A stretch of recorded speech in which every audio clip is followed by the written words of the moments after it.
안녕하세요. 사랑하는 성도님, 영혼의 샘을 은혜의 자리 오심을 축복합니다. 생명의 주님이 우리와 함께 하십니다. 우리와 함께 하시는 주님을 찬양합니다. 기도합시다. 사랑과 은혜의 주님, 감사합니다. 오늘도 주님의 은혜로 새날을 주시고 또 주님의 말씀 앞으로 인도하여 주시니 감사합니다. 이 시간이 우리에게는 너무도 거룩하고 아름다운 시간입니다. 우리의 마음이 더욱더 주님을 사모하고 주님의 말씀 듣기를 기뻐하며 주님의 말씀으로 살고자 하는 열망을 부어주시옵소서. 우리가 오직 생명의 말씀을 의지하여 거룩한 믿음의 삶을 살아갈 수 있도록 오늘도 이끌어 주시옵소서. 예수님 이름으로 기도합니다. 아멘. 오늘 말씀은 열왕기상 15장 1절에서 9절입니다. 느밧의 아들 여로보암 왕 18째 해에 아비암이 유다 왕이 되고 예루살렘에서 3년 동안 다스리니라. 그의 어머니의 이름은 마아가요 아비살롬의 딸이더라. 아비암이 그의 아버지가 이미 행한 모든 죄를 행하고 그의 마음이 그의 조상 다윗의 마음과 같지 아니하여 그의 하나님 여호와 앞에 온전하지 못하였으나 그의 하나님 여호와께서 다윗을 위하여 예루살렘에서 그에게 등불을 주시되 그의 아들을 세워 대를 잇게 하사 예루살렘을 견고하게 하셨으니 이는 다윗이 햇사람 우리아의 일 외에는 평생에 여호와 보시기에 정직하게 행하고 자기에게 명령하신 모든 일을 어기지 아니하였음이라. 르호보암과 여로보암 사이에 사는 날 동안 전쟁이 있었더니 아비암과 여로보암 사이에도 전쟁이 있으니라. 아비암의 남은 사적과 그 행한 모든 일은 유다 왕 역대 지략에 기록되지 아니하였느냐. 아비암이 그의 조상들과 함께 자니 다윗 성에 장사되고 그 아들 아사가 대신하여 왕이 되니라. 아멘. 자, 오늘 말씀은 아주 짧은 8절로 구성되어 있는 유다 왕 아비암에 관한 기록입니다. 아비암은 이제 유다의 2대 왕이죠. 그는 3년 동안 다스렸어요. 그래서 1절, 2절을 보면은 여로보암 왕 18째 해. 여로보암은 북이스라엘의 왕이었죠. 그래서 이제 이 열왕기에 이 진행되는 그 구절을 보면 유다의 왕이 나올 때는 같은 시대 북이스라엘의 어느 왕 시대였는지 기록이 나오고 또 이스라엘의 왕이 나올 때는 같은 시대에 유다에는 어느 왕이 있었는지 어느 왕 몇 년인지 이렇게 서로 교차적으로 기록해주고 있어요. 그래서 유다와 이스라엘의 역사를 함께 볼 수 있도록 해주고 또한 이것은 유다와 이스라엘이 딴 나라가 아니다. 하나님의 한 백성이고 한 나라다라고 하는 것을 또한 생각하게 해주는 그러한 구조입니다. 자, 아비암 역대하 13장에도 아주 길게 나와요. 여기서는 아비암이 나오는데 이 아비암이 역대기에서는 아비야로 나옵니다. 그래서 아비암 혹은 아비야 왕입니다. 어제도 말씀드린 것처럼 이제 열왕기를 읽을 때는 역대기 말씀을 읽어서 서로 내용을 보충해 줄 수 있고 물론 초점은 조금 다릅니다. 열왕기의 초점은 바빌론에 포로되어 있는 백성들로 하여금 이렇게 이스라엘의 역대 왕조들의 이야기를 들려주므로 그들이 이렇게 멸망하게 된 것이 무엇 때문인가 하는 것을 깨닫게 하고 회복을 열망하게 하는 그들이 다시금 하나님께 돌아오고자 하는 그러한 마음을 일으켜 주는 것이라면 이제 역대기도 똑같은 내용이지만 초점이 좀 다르죠. 그래서 역대기에서는 무엇보다 중요한 것은 성전의 회복이 굉장히 중요합니다. 그리고 하나님께서 다윗의 왕조를 어떻게 이끌어 가시는가 하는 은혜의 하나님의 모습을 잘 보여주고 있죠. 자, 여로보암은 아비암은 여로보암 왕 18째 해에 18년에 왕이 유다의 왕이 되었습니다.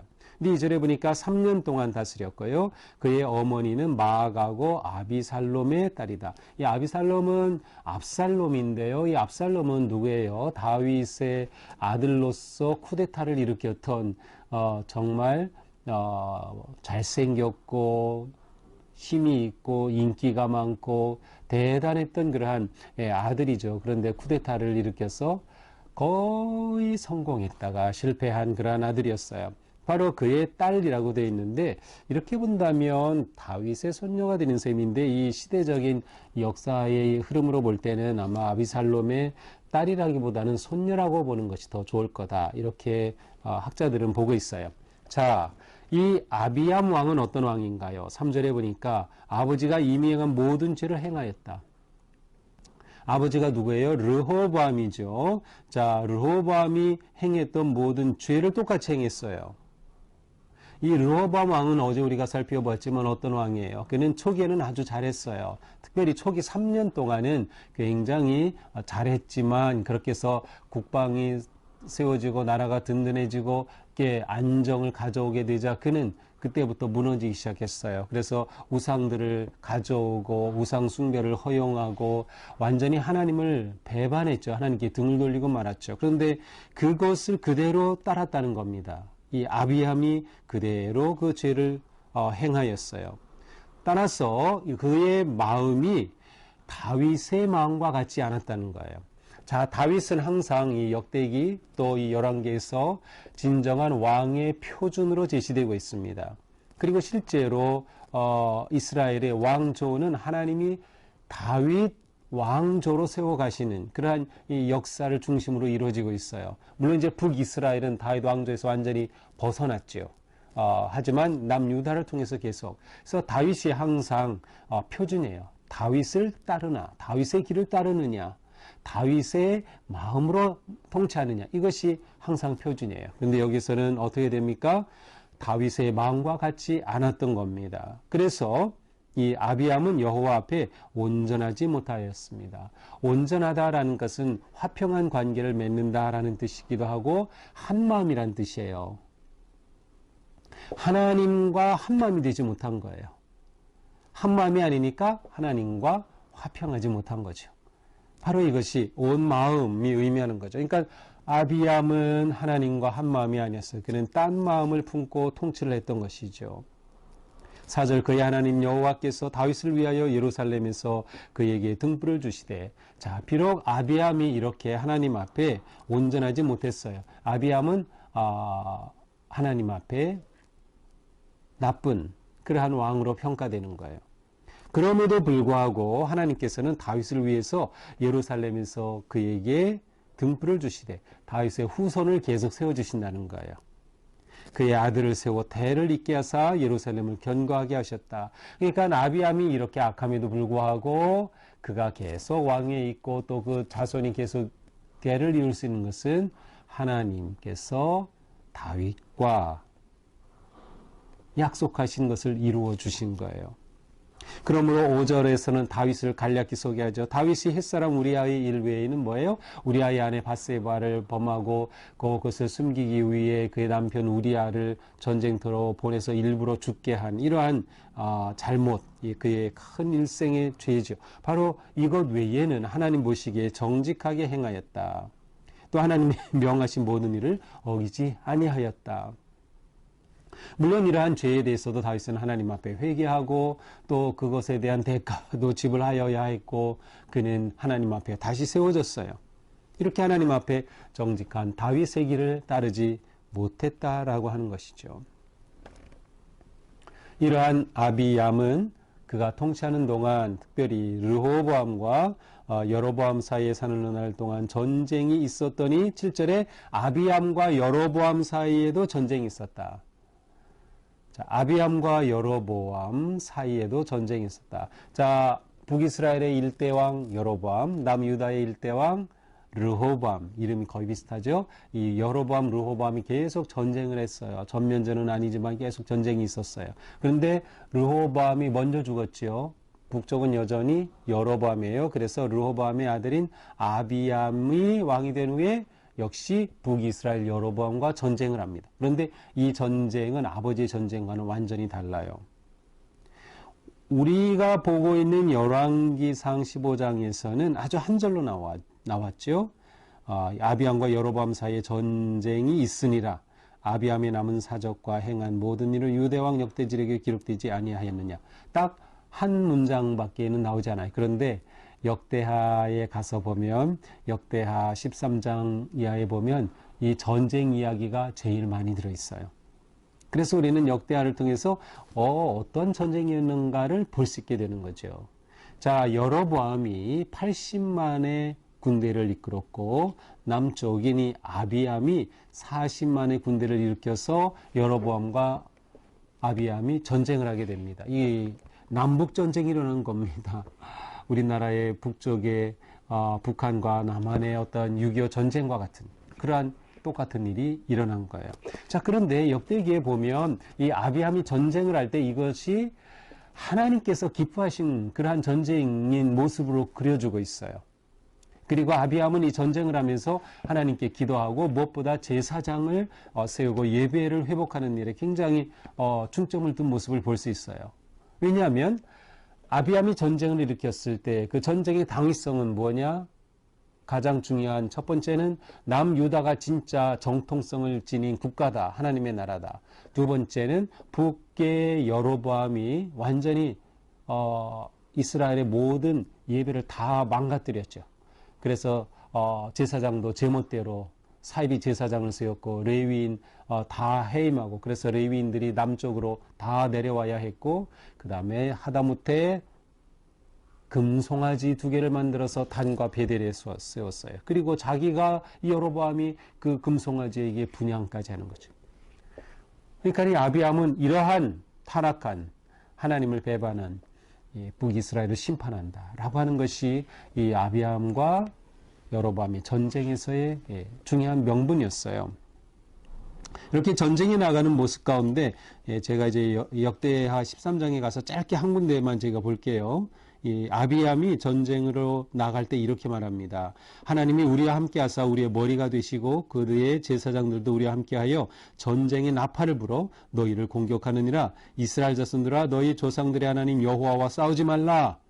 너희가 형통하지 못하리라. 자, 여기서 이스라엘은 항상 북쪽을 말하여 남쪽은 유다라고 나와요. 그래서 이스라엘은 전체를 말하는 게 아니에요. 그래서 여기서 뭐라고 해요? 이 아비암이. 이 전쟁은 여호와의 전쟁인 거예요. 하나님이 우리 편인 거예요. 그는 확신에 가득 차 있었어요. 그리고 하나님도 그에게 큰 승리를 주셔요. 이 전쟁으로 북이스라엘은 80만 군사를 일으켰지만 50만 명이 죽고요. 대패하게 됩니다. 이렇게 되면서 여로보암의 정권이 급속도로 무너지기 시작합니다. 그래서 이 전쟁 이후로 여로보암은 결국 무너지고 하나님의 심판을 받아 그는 죽게 되는 거죠. 자, 바로 이것이 이제 아비암과 관계된 내용이에요. 근데 이제 열왕기에는 없는 내용이지만 우리가 역대기를 통해서 이 내용을 볼 수 있습니다. 자, 이렇게 아비암에게 있어서 가장 좋은 아니면 긍정적인 점을 찾으라 하면 북이스라엘과 전쟁하여 승리를 거둔 것. 이렇게 승리를 거두면서 북이스라엘의 예배 중심이었던 베델, 금송아지를 두었던 그 베델을 빼앗아 와요. 뭐 이러한 그 결과가 아비암의 긍정적인. 그러나 열왕기에서는 그러한 것을 다 빼버린 거죠. 열왕기의 초점은 왕들이 잘하고 뭐 그런 것을 뭐 드러내려는 게 목적이 아니에요. 얼마나 그들이 하나님 앞에 불순종했나 하는 것을 되새기면서 이스라엘이 회복되기를 원하는 것이 초점이기 때문이죠. 자, 이것이 오늘의 말씀입니다. 자, 오늘 말씀을 보면서 우리는 승리하는 믿음의 삶, 승리하는 신앙은 어떠해야 하는가를 생각해 보게 됩니다. 아비암의 모습을 보면서 우리는 몇 가지를 생각해 볼 수 있어요. 첫째로 마음을 지키는 게 굉장히 중요하다. 우리가 믿음의 삶을 살면서 우리가 승리하기 위해서는 우리의 마음을 지켜야 돼요. 아비암은 다윗의 마음과 같지 않았어요. 그리고 온전한 마음이지 못했어요. 하나님 앞에 온전하지 못했어요. 마음을 지킨다는 것은 하나님과 한 마음이 되는 겁니다. 그래서 하나님과 평화한 마음을 갖는 거예요. 우리가 하나님과의 관계에 있어서 평화하지 않으면 우리의 삶이 승리하기 어려워요. 믿음의 삶은 하나님과 평화해야 돼요. 그러기 위해 중요한 것이 마음을 지키는 것이죠. 우리의 마음과 생각을 그리스도 예수 안에서 지켜야 우리는 승리하는 성도의 삶을 살아갈 수 있다. 또한 우리는 살아가는 삶의 자리에서 하나님의 임재하심의 확신이 필요합니다. 아비암이 북이스라엘과 전쟁할 때에 그에게는 이 확신이 있었어요. 하나님이 우리와 함께 하신다. 이것은 여호와의 전쟁이다. 북이스라엘의 모든 배반에 대한 심판이다. 우리가 믿음으로 살아갈 때 하나님이 함께 하신다. 하나님의 임재하심에 대한 확신이 있을 때 우리는 담대히 승리의 길로 나아갈 수 있어요. 바로 이런 믿음이 있을 때 우리에게는 긍정의 태도가 있게 되는 거죠. 긍정의 마음으로 살게 되죠. 또 우리는 예배를 지켜야 한다. 아비암이 역대기에 보면 그는 제사장들을 통해 온전히 예배하도록 그렇게 하는 것을 볼 수 있어요. 북이스라엘과는 완전히 대조적이죠. 예배가 우리를 지킨다. 예배가 우리를 지킨다. 이것은 제가 굉장히 반복한 말이에요. 제일 많이 말씀드린 것 중에 하나일 겁니다. 예배가 우리를 지킨다. 그래서 예배를 잘 드리고 예배를 지킴으로 우리는 승리의 삶을 사는 성도가 될 수 있는 것이죠. 또 마지막으로 우리는 하나님의 언약을 잡아라.